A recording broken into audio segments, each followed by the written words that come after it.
Shalom Bapak Ibu dan saudara-saudara terkasih.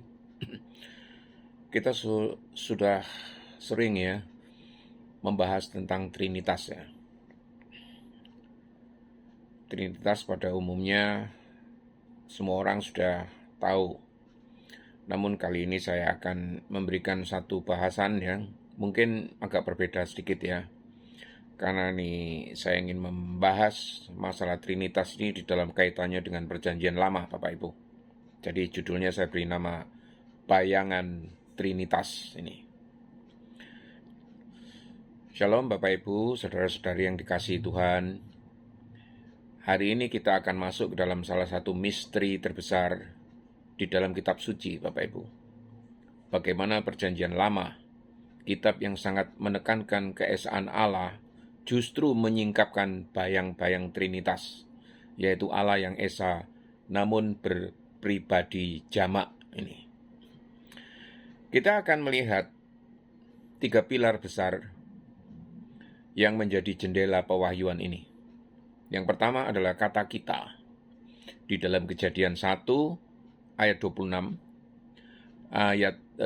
Kejadian 3 ayat 22, Kejadian 11 ayat 7, dan Yesaya 6 ayat 8 Bapak Ibu. Juga nama Elohim, bentuk plural yang dipakai untuk Allah yang esa ya.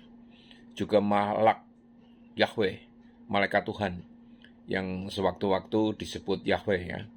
Namun juga dibedakan dari Yahweh. Melalui ketiganya kita akan memahami bahwa Trinitas bukan ide buatan gereja Bapak Ibu. Bukan hasil pengaruh filsafat Yunani, tetapi benih wahyu yang telah tumbuh sejak halaman pertama Alkitab. Ini. Yang pertama mulai kita bahas mengenai kata kita, Bapak Ibu ya. Ketika Allah berfirman, baiklah kita, Allah yang esa, namun berdialog ini, Bapak Ibu. Alkitab memulai membuka misteri ini sejak awal, Bapak Ibu. Kejadian 1:26 itu berkata, baiklah kita menjadikan manusia itu menurut gambar dan rupa kita. Ini adalah suara Sang Pencipta. Namun Allah tidak berkata, aku akan menjadikan manusia, tetapi berkata kita.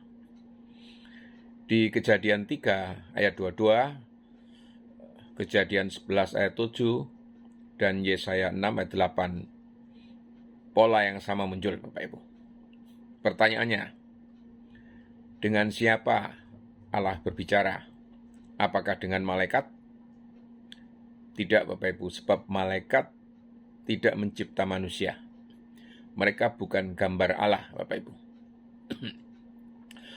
Apakah ini hanya gaya bahasa raja atau yang dinamakan majestic plural? Sebagian mungkin demikian Bapak Ibu. Namun kelanjutan wahyu itu memperlihatkan sesuatu yang lebih dalam Bapak Ibu. Ayat berikutnya berkata begini, maka Allah menciptakan manusia itu. Ini di Kejadian 1 ayat 27. Anehnya Bapak Ibu, kata menciptakan ini menggunakan kata kerja tunggal.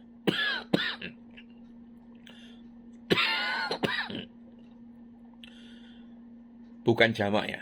Artinya ada kejamaan dalam pembicaraan, tetapi kesatuan di dalam tindakan. Ini adalah gema awal dari misteri yang dinyatakan Yesus kelak. Misteri apa itu Bapak Ibu? Bisa dibaca di Yohanes 10 ayat 30, ketika ia mengatakan, aku dan Bapa adalah satu. Allah tidak sendirian Bapak Ibu. Allah berbicara, berdialog, berrelasi dalam dirinya sendiri. Bapak Gereja Irenaeus mengatakan manusia diciptakan oleh Bapa melalui firman dan rohnya, yaitu tangan-tangan Allah. Sebelum manusia mengenal kasih, sebelum ada komunitas Bapak Ibu, sebelum ada keluarga juga. Sudah ada persekutuan kekal di dalam diri Allah. Kasih bukan produk ciptaan. Kasih adalah hakikat Allah. Sebab Allah adalah kasih. Bukan secara puitis ya, tetapi secara ontologis ini Bapak Ibu. Nah, kita bahas yang kedua secara singkat saja. Elohim. Kebesaran yang mengandung misteri kejamaan ini Bapak Ibu. Di dalam bahasa Ibrani, ketika perjanjian lama berbicara tentang Allah Israel Bapak Ibu, ia memakai kata Elohim. Secara tata bahasa itu adalah bentuk plural Bapak Ibu. Ilah-ilah ya artinya. Namun kata kerja yang mengikutinya adalah tunggal. Contohnya, Elohim menciptakan. Ini kata kerjanya tunggal, menciptakan, bara ya. Elohim berfirman, amar, ini juga bentuk tunggal Bapak Ibu. Jika ini hanya pluralitas biasa, maka kata kerja seharusnya jamak ya. Tapi tidak Bapak Ibu. Kepluralan ada pada nama, kesatuan ada pada tindakan Bapak Ibu. Para rahib menyebut ini plural on majesty. Tetapi gereja mula-mula melihat sesuatu yang lebih dalam Bapak Ibu. Keagungan Allah itu begitu besar sehingga namanya saja memantulkan kedalaman suatu relasi internal Bapak Ibu ya. Elohim itu bukan bukti tiga Allah Bapak Ibu, tetapi kesatuan ilahi yang kaya, penuh, dan berpribadi Bapak Ibu. Allah tidak esa seperti batu yang padat ya, dan tidak berhubungan. Allah esa tetapi hidup, berkomunikasi dan berelasi. Nah, apa yang ketiga tadi yang setelah saya sebutkan Malak Yahweh itu? Yang diutus tapi juga adalah Yahweh. Bagian paling kuat dari bayangan Trinitas adalah malaikat Tuhan atau yang disebut Malak Yahweh ini. Bapak Ibu, ketika Alkitab berkata malaikat Tuhan, bukan berarti makhluk ciptaan biasa Bapak Ibu. Ini adalah pribadi misterius yang disebut malaikat atau utusan, namun berbicara sebagai Yahweh. Menerima penyembahan, sesuatu yang malaikat ciptaan tidak boleh menerima Bapak Ibu. Disebut YHWH atau Yahweh, namun dibedakan dari YHWH yang mengutusnya. Mari kita lihat beberapa peristiwa Bapak Ibu ya. Contoh tentang Hagar ya, di Kejadian 18 ya. Kejadian 16 maksud saya. Malaikat Tuhan menampakkan diri. Hagar berkata, aku telah melihat dia yang melihat aku. Hagar tidak melihat malaikat biasa Bapak Ibu. Dia melihat Allah sendiri, tetapi di dalam wujud yang berbeda dari Allah Bapa yang tak nampak. Ini juga dialami oleh Abraham di Kejadian 22 Bapak Ibu. Malaikat Tuhan bersumpah, demi aku sendiri, demikian firman Yahweh. Ini adalah malaikat tapi mengambil otoritas dan identitas Yahweh. Bukan wakil, bukan utusan biasa, tapi pribadi ilahi yang menyatakan Yahweh. Juga yang dialami Musa di Keluaran 2. Dari teks bisa dibaca, malaikat Tuhan menampakkan diri, namun dari semak itu terdengar suara, akulah Yahweh. Musa menutupi wajahnya, sebab ia takut memandang Allah. Bapak Gereja menyimpulkan ini adalah firman sebelum menjadi daging, Kristus sebelum inkarnasi ini. Juga dialami oleh Manoah di dalam Hakim-Hakim 13 Bapak Ibu. Setelah malaikat Tuhan naik di dalam api korban, Manoah berkata, kita pasti mati sebab kita sudah melihat Allah. Tetapi yang mereka lihat itu disebut malaikat Tuhan atau Malak Yahweh. Satu pribadi yang adalah Yahweh, tetapi juga dibedakan dari Yahweh yang tidak kelihatan Bapak Ibu. Inilah landasan Trinitas, satu hakikat, namun lebih dari satu pribadi. Pertanyaannya Bapak Ibu, mengapa Allah menyingkapkan secara bertahap Mengapa di Perjanjian Lama itu hanya dalam bentuk bayangan dan baru menjadi jelas setelah peristiwa salib? Kenapa? Bapak, Ibu, dan saudara-saudari terkasih ya, Perjanjian Lama adalah bayangan dari sesuatu yang lebih besar. Bayangan bukanlah benda itu sendiri, Bapak Ibu, tetapi bentuk awal yang mempersiapkan kita untuk mengenal benda aslinya. PL adalah bayangan, di PL adalah bayangan ini, dan di PB adalah tubuhnya. Kolose 2 ayat 17. Bayangan Trinitas harus ada, Bapak Ibu, tetapi samar. Kenapa? Sebab bangsa Israel hidup di tengah-tengah politeisme ekstrim. Bangsa sekitarnya politeisme semua, Bapak Ibu.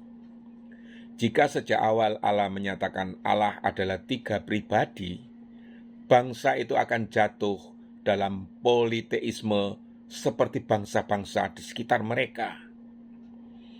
Bangsa itu harus terlebih dahulu tenggelam di dalam keesaan Allah. Dengarlah Israel, Yahweh itu Esa. Ulangan 6 ayat 4. Setelah fondasi monoteismenya kuat, barulah Allah membuka misteri yang lebih dalam, Bapak Ibu. Bahwa Esa Allah itu bukan keesaan kesepian, ya, tetapi keesaan persekutuan. Keesaan Allah itu adalah keesaan kasih, keesaan relasi, dan keesaan persekutuan kekal, Bapak Ibu. Nah, puncak wahyunya sudah pasti ada di salib, Bapak Ibu.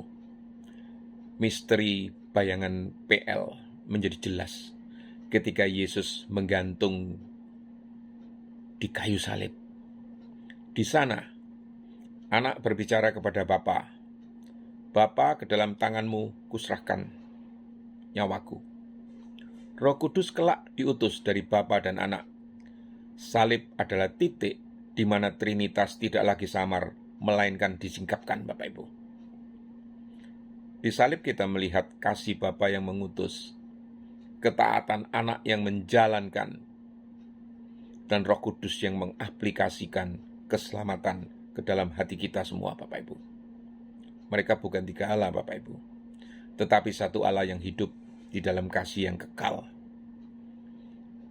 Nah, ini implikasinya jelas-jelas ada di dalam rohani kita seharusnya, ya. Jika Allah sendiri adalah persekutuan, kita tidak diciptakan untuk kesendirian, jelas. Kita dipanggil membangun komunitas keluarga, gereja, dan persaudaraan, Bapak Ibu. Jika dalam Allah ada kasih dan kerendahan hati, maka hidup Kristen tidak mungkin tanpa kerendahan hati, Bapak Ibu. Bapa tidak memegahkan diri atas anak. Anak tidak memegahkan diri atas roh. Mereka saling memuliakan, saling mengutus, saling meninggikan, Bapak Ibu. Begitu juga kita. Semakin kita memahami Trinitas, semakin rendah hati kita seharusnya. Jika Allah adalah kasih di dalam dirinya, maka kita hanya menemukan kasih sejati itu di dalam Allah, Bapak Ibu. Dunia menawarkan kasih palsu. Trinitas menawarkan kasih kekal, kasih yang telah ada sebelum dunia dijadikan, Bapak Ibu. Bapak Ibu dan saudara-saudari yang dikasihi Tuhan, Trinitas itu bukan sebuah ide dari filsafat, ya Bapak Ibu, ya. Bukan rekayasa para teolog, tetapi denyut kehidupan Allah sendiri. Ia sudah berbisik sejak Kejadian 1:26. Ia sudah bergaung di dalam nama Elohim. Ia sudah menampakkan diri di dalam Malak Yahweh. Ia terpancar jelas di dalam Yesus Kristus, Bapak Ibu. Semakin kita menyelami misteri ini, semakin kita mengagumi kemuliaan Allah yang kita sembah ini, Bapak Ibu. Bapa yang mengasihi, Anak yang menebus, dan Roh Kudus yang menghidupkan. Kiranya kita semakin masuk di dalam penyembahan kepada Allah Tritunggal yang kudus, yang kemuliaannya telah dinyatakan sejak halaman pertama Alkitab. Amin, Bapak Ibu.